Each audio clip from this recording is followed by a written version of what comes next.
Zach, we're still making E3 videos. E3 is over, but we are still recapping. It's not over for us. You know, initially, I wanted to pitch this channel as something called like E360, where we only make E3 videos, 365, I guess, all year round.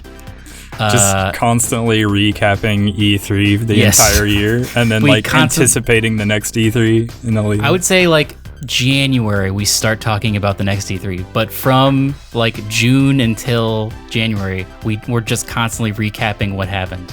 I mean, I feel like by December we would just be like rehashing stuff. Well, it's like that podcast where they watched Paul Blart Mall Cop every day for a year. I listened to that podcast. It's kind of funny. So every Thanksgiving they record a new episode of that Paul Blart podcast where they rewatch just the second one, not the first one. I think they haven't even seen the first one. They just recap the second one. And they're like, how are you feeling about it this year? I guess you could do that like a monthly type of podcast about E3 where we're like, what are your feelings on it this month? I mean, especially since like new revelations about the things that you saw at E3 would be happening all the time. Yeah, man. E365. I guess maybe now that I think about it that way, it might work. Well, speaking of things that might work, let's talk about this Square press conference. I don't know, man. What's your hot take on Square Enix before we get into we deep dive this thing? My hot take is this is probably going to be our shortest E3 video. I kind of agree with you. I mean, they started out super strong. They gave us exactly what we wanted at the very beginning, which was like an elongated gameplay-centric segment about Final Fantasy VII Remake, which we got some new details on. We saw a fight. We got some more info on the battle system. Real-time combat. Yeah, real-time combat. This was by far my favorite part of the Square conference. What about you? I think it was the best part about it overall for most people, and I think for this alone, it probably still ended up being a fairly decent conference, but like maybe it's just because the expectations have been lowered based on the rest of the conferences that we saw, but yeah, I mean, I have never played a Final Fantasy game, and I want to play this game, and a lot of that was based on what I saw from this extended gameplay session. It wasn't all great news, but because it seems like this first part is like this first segment, because it is going to be episodic, is going to only be the Midgar section, but maybe it's going to be expanded. They said it was going to be 2 Blu-ray discs worth of content, which I guess is good news, but like I'm currently playing Final Fantasy VII again because I got it on Switch for $12, and granted it does come with cheats where you can play at 3x speed and like there are no random encounters, but man, I'm flying through Final Fantasy VII. I just got to Shinra Tower and I've only played like maybe 2 hours, so I don't know, man. Like they're gonna really have to expand what Midgar is. And also, like, if that's the pace they're going, like, when are we even going to get to the Golden Saucer? You haven't played Final Fantasy VII, so you have no idea what I'm talking about.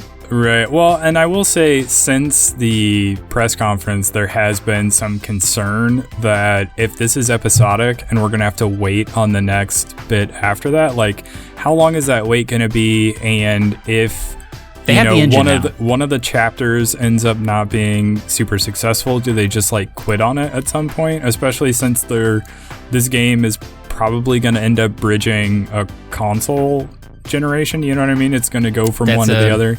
Yeah, I think they did point. say that the remake, like the thing that's coming out March 3rd, which is this Midgar section, will also be playable on next-gen consoles. So I don't know. There's still so many unanswered questions. Like a big reveal, we got to see Tifa for the first time, which everyone went crazy for. That was cool. But also, there's some crazy characters in Final Fantasy VII. Like one of your characters is a dog, a talking dog. And I don't know how that's going to play out. There's a scene where he puts a soldier's costume on, is walking on his hind legs and tricking everyone into thinking he's a human. That's gonna look crazy in these graphics. Also, what is the world? Is there gonna be a world map? Like, is there gonna be, right now everything they're showing seems very linear, and when you get out of Midgar, it becomes not linear. Like, that's when the world opens up to you and you get a little bit of a choice. The first time I played Final Fantasy VII, I didn't get a character that you were supposed to have a random encounter with until way later in the game. And I don't know if that's going to be possible. Like, is this just going to be action segment, cutscene, action segment? Or are they going to let you, is it going to be the Final Fantasy thing where you're a big sprite on a world map and you get to run around a world map to like the small villages? I don't think that's what's going to happen, but I don't know what is going to happen. I'm also curious to get your take on what is your feeling of moving it from turn-based strategy to action RPG? I'm into that. I think it's cool. It gives you more to do in combat. It was a lot more, I don't want to say strategic, but I feel like you had more time to like consider your moves with the old style combat, whereas this is like in your face. Like you have to be switching around. If you're Barrett, you're shooting things. If you're Cloud, you're like running up and slashing things. They did say there was you can play as all the characters. Yeah, and you can swap between them at the press of a button, they said. There's also a tactical mode, which I'm not certain. They likened it to, someone I was listening to likened it to Dragon Age, where you could freeze the combat and sort of pick.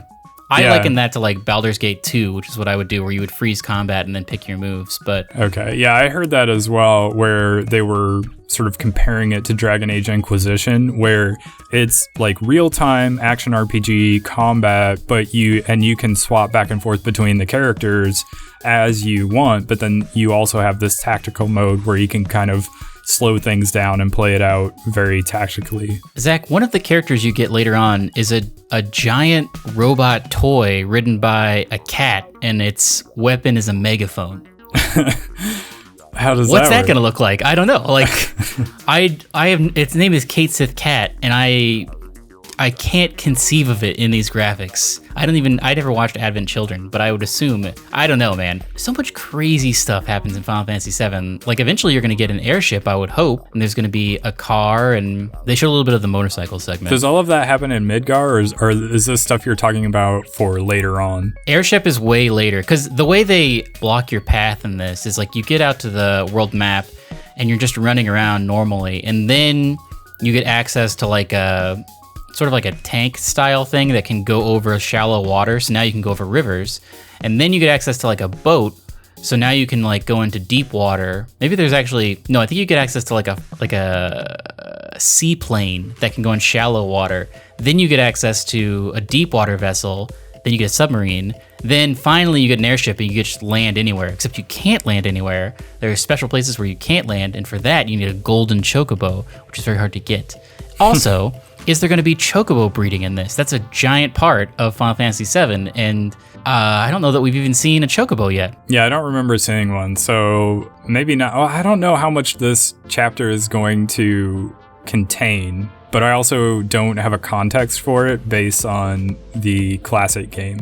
I don't know, man. Like, it being episodic kind of freaks me out because I want eventually to be able to play all of Final Fantasy VII, and I don't know that this is going to link up because, like, is it going to be a Mass Effect where the choices I make in the first one matter in the second one, or are you just playing it? Is it just like an Uncharted game where you're just like playing it and the choices you make don't matter? I don't know. Yeah, I mean, I don't have context to say either, so I don't know. You think you're gonna pick it up though, or are you gonna wait and see based on? No, I'm gonna buy it. 100%, I'm gonna buy it. Okay. Yeah, I mean, I'm even thinking about getting it as well. And again, I've not played a Final Fantasy game, so I think it looks very good, and I'm very interested to see sort of where they go with it and what the future is of the remake with this new engine that they're working with. So I think it's cool. I want it to be the full game that I remember, but like with revitalized.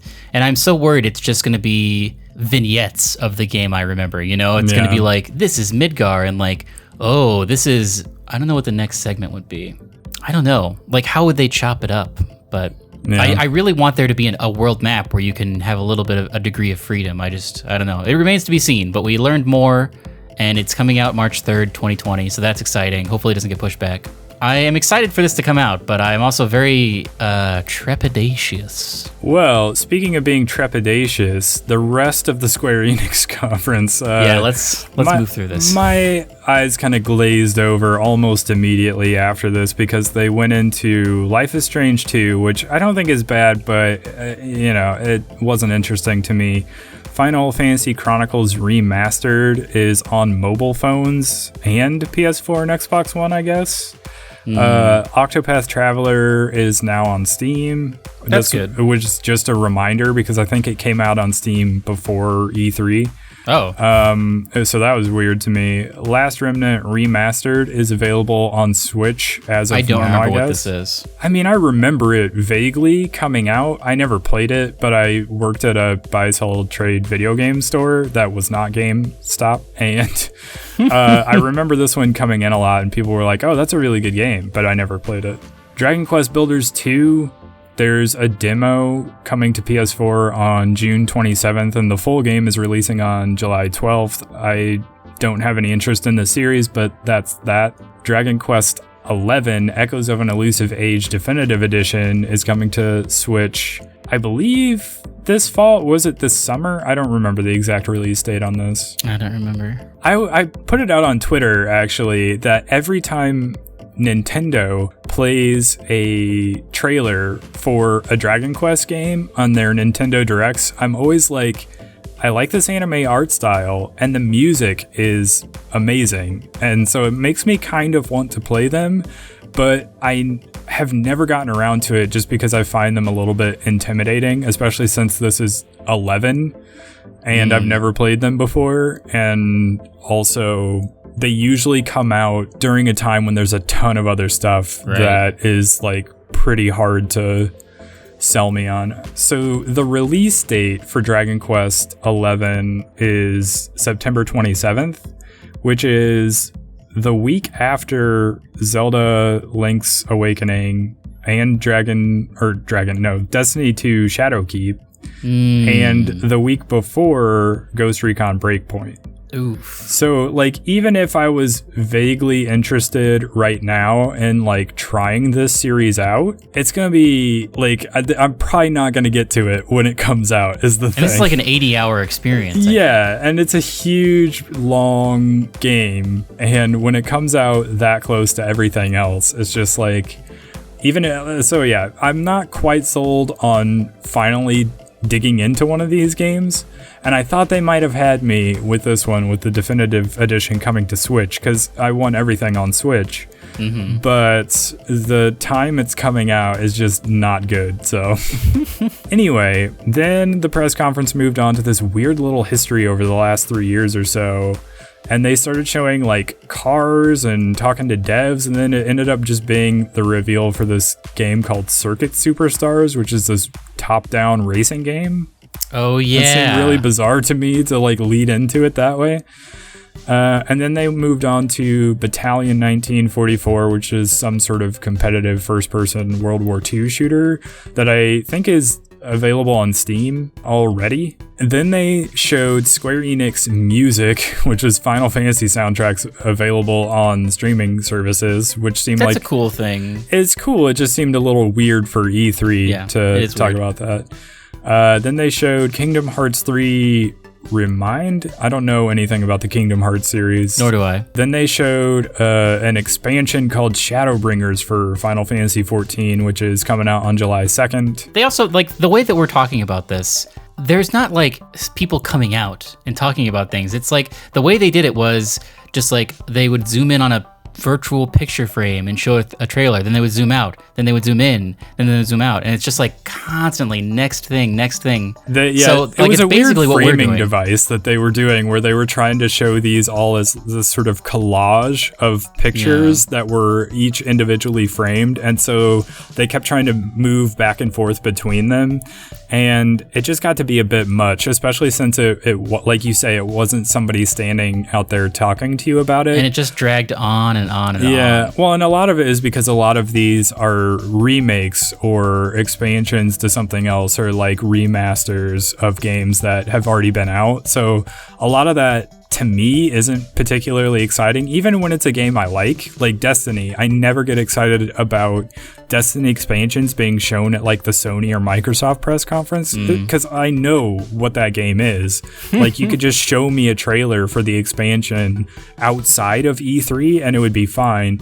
I don't really care about seeing it during E3 because that to me is more about showing me gameplay for games I've not seen before and that I didn't know existed. So so Kingdom Hearts 3 Remind, whatever. Final Fantasy 14 Online Shadowbringers expansion. This is like an expansion to their MMO Final Fantasy. Yeah, which has been around for several years now, at least. I don't know who's still playing this, but I guess Final Fantasy has their hardcore fan base, so... Then they moved on to Dying Light 2, another trailer of old footage for this game, but it is coming spring 2020. Then they moved on to Final Fantasy Brave Exvius, a mobile game, a Final Fantasy mobile game. There was some sort of expansion or something like that. You know how we feel about mobile games at E3. We're not super hot on them. Then, one of the only other interesting things that happened during Square Enix's press conference was the Outriders game, which is from People Can Fly, the developer that made Bulletstorm. And we were talking before we started recording about how bad we thought Bulletstorm looked, but this seemed somewhat interesting. I would have to see more. I don't really remember what this looked like. It seemed to be taking place in some sort of post-apocalyptic hellscape, and it's like a third-person, 3-player cooperative shooter, and it's coming summer 2020 on all platforms, and they said they were going to have more info about it this winter. They only showed like sort of a brief cinematic trailer, so I'm assuming they're going to show more at the Game Awards. That was my guess, but then they moved on to Oninaki, the Tokyo RPG factory who was making this game, and they're known for I Am Setsuna and Lost Sphere. I don't know if you know anything about those games. I've heard of I Am Setsuna. I watched a little bit of a playthrough of it, but I stopped watching it because I wanted to play it because it seemed so cool. Yeah, I've also heard that that's a very good game, and it was one of the first games that was available on Switch as well. Yes. Anyway, that's coming August 22nd. Then they moved on to Final Fantasy VIII Remastered, coming later this year. Do you know anything about this, or do you care about this? I never played Final Fantasy VIII. I feel like it got a bad rap because people were so hot on 7, and then 8 came out. I feel like not a large amount of time after, and I don't know. I never got it. There were gun swords, which was cool, but I think I tried to play it one time and the menu system was confusing to me. But I mean, maybe this will get me to play it. I don't know. I know that people don't love it as much as Final Fantasy VII, but I'm glad, I guess, that it's getting a remaster. They then moved on to the thing that they closed the show with, and it was Avengers, Marvel's Avengers by Crystal Dynamics, Eidos Montreal, and Marvel Game Studios, and like probably a handful of others. It seemed like they had a lot of people working on this, and I'm very curious to get your impression of what this game is. I guess I don't know what it is. To my eye, they didn't show a lot of gameplay. They were trading a lot on just it being the Avengers, so they were like, oh, these are like the voice actors we got. This is a big deal. This guy's wearing a hat. And like, then they showed, I don't know, do you think part of what they showed was gameplay, or do you think it was all cutscenes? I couldn't tell. It seemed like all cutscene to me, but I think IGN or someone sort of jokingly put together a short, like 1-minute video that showed where they had some guy come in and intro it, and they were like, hey, so we thought it was all cinematics, but they said that there was some gameplay in there, and they like, here's a supercut of all the gameplay moments, and it was like 40 seconds of like stuff that could have easily just been cutscene, where like, I think Iron Man's flying and he does that little like barrel roll maneuver, and then like the Hulk jumps and like lands down and picks up a tank or whatever. And I guess that's gameplay, but I don't know. I'm gonna say that it is a bad move to not go with the movie likenesses. Yeah, I put that down in our notes as well. I was like, it seems weird that it's not the likenesses of the movie characters. And I know get what they're trying to do. They're trying to distance themselves from that cinematic universe because like stuff isn't going to match up. It's a new story. Sure. But also there's a time jump just like in Infinity War. Yeah, I mean, ultimately it could have been. I mean, they're doing a lot of the same things. The starting characters that are going to be available are like 5 of the first 6 Avengers that are there. They have the precedent if they wanted to. Maybe they just couldn't partner with like Disney and Marvel Studios or whatever to actually get the likenesses of those people. And obviously, like the contracts for people like Robert Downey Jr. and Chris Evans are up, so they are under no obligation to like record voice dialogue for this game that's going to be an ongoing service. Even getting their likenesses would be super expensive. A legal nightmare. Yeah. So I don't know. I guess they were kind of backed into a corner with this, but I feel like they also didn't do a great job of recreating. Like the character models themselves. Captain America looks fat to me. Yeah, he looked very strange. I think there was a lot of negativity surrounding what they showed because one, again, it wasn't gameplay, but also it's not the movie characters, and even if it's not the Marvel Cinematic Universe versions of those characters, they didn't even look very good just based on a general like image of those characters. It looks like an old style like movie tie-in game almost. Yeah. Generally speaking, those licensed movie games are not very good, so I understand like not being excited about this at all because generally those are awful, and it did, like, graphically speaking, look a lot like that. I don't know, man. Yeah, I mean, I think the concept that they're going for is interesting because they wanted it to be kind of a Destiny style like Avengers game, like an online game as service where they're going to constantly be adding new characters to play. There's going to be more DLC, like more story. But you're not, the fact that they're adding more characters means you don't have a character that you're leveling up, right? I mean, yeah, from the sound of it, you're just like, you can customize them, but you're going to be playing the heroes that are already in the game. I don't know. This seems like a hot mess to me. Cause like, is it more analogous to Anthem maybe, where you're unlocking different suits, but the suits are different characters? That's what I thought initially as well. I was like, oh, this just seems like Anthem, but with an Avengers skin on it. But I don't know, man. I was interested. I think like the rumor, it leaked that they were gonna be talking about this Avengers thing, and so I was like, all right, I gotta keep watching this. Like all this nonsense in the middle is gonna be worth watching because I'm gonna finally get to see this Avengers. And I don't know, man. I'm cold on this, I have to say. I think I just need to see more of what the game actually is. For them spending so much time talking about this, they actually gave us surprisingly little information about it, because I guess they said it's coming out May 15th, 2020, so you would kind of expect there to be at least a little bit of gameplay shown, but they did not show that, and I don't think there was even a gameplay demo. Games as service, though, revolve around loot, you would think, like Destiny and Anthem. It's looter shooters are, when I think of games as service, that's what I think of. Yeah. And, like, what is the progression in this, you know? Again, they did say that you could customize the heroes. What is the gameplay? I'm imagining that you're able to customize the look of your heroes. Is like there an your open version world of the heroes? Yeah, I don't know. This is what I'm talking about. Oh, they didn't really give us enough information to go on.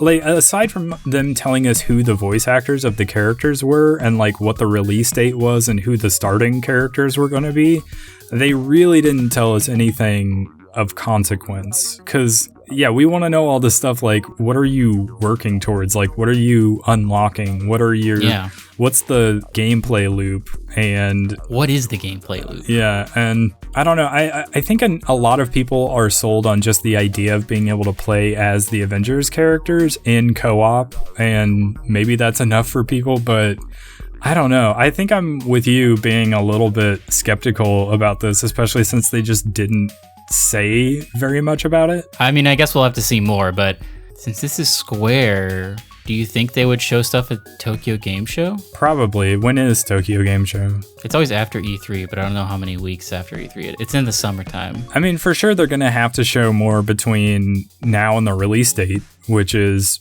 May 15th. They said ongoing game as service. That's before next E3. No loot boxes or pay to win. And yeah, it is. It's before the next E3. So I don't know. This is an original story, and it's Crystal Dynamics' interpretation of the characters. And it's supposed to be cinematic storytelling, but like you're playing with your friends in co-op.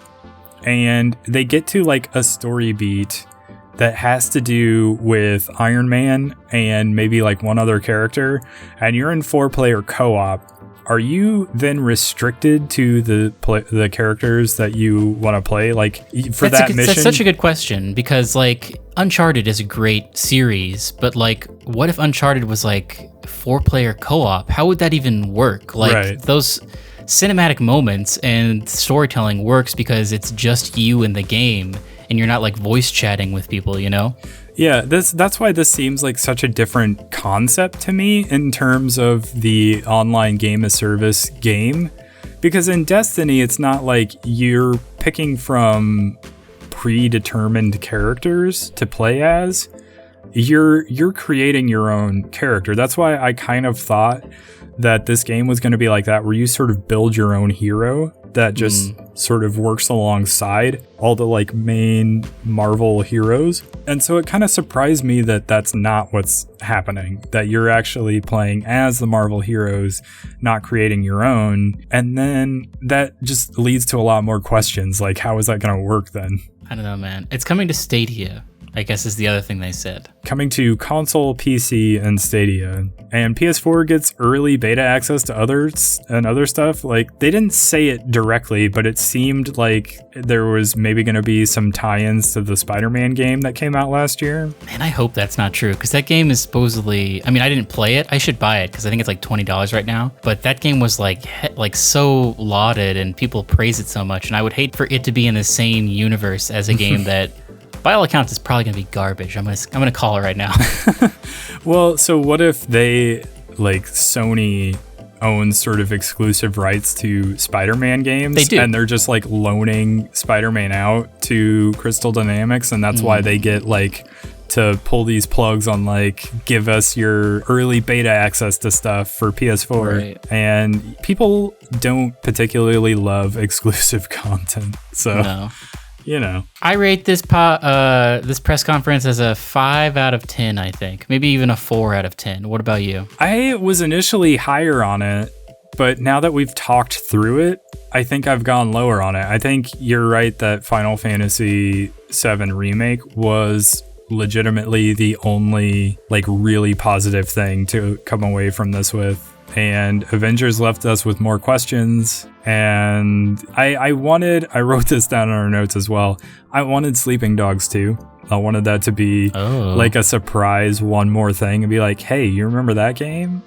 Because I do, and I liked it a lot. And I wanted it to be, even if it was just like a teaser trailer for a game that was going to be like a launch title for the next gen consoles. Like that would have been awesome to me, but didn't get it. Next year, maybe. Maybe. Look forward to our 365-day coverage of the next E3. I mean, it probably won't be that, but you can tune into our podcast and consider it that.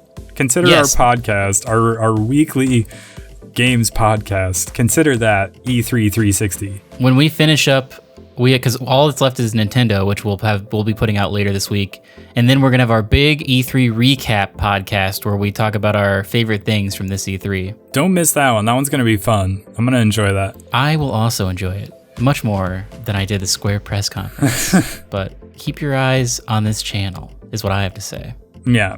Leave us a comment. Let us know what you thought of Square Enix, and we'll catch you on the next one. Goodbye. Goodbye.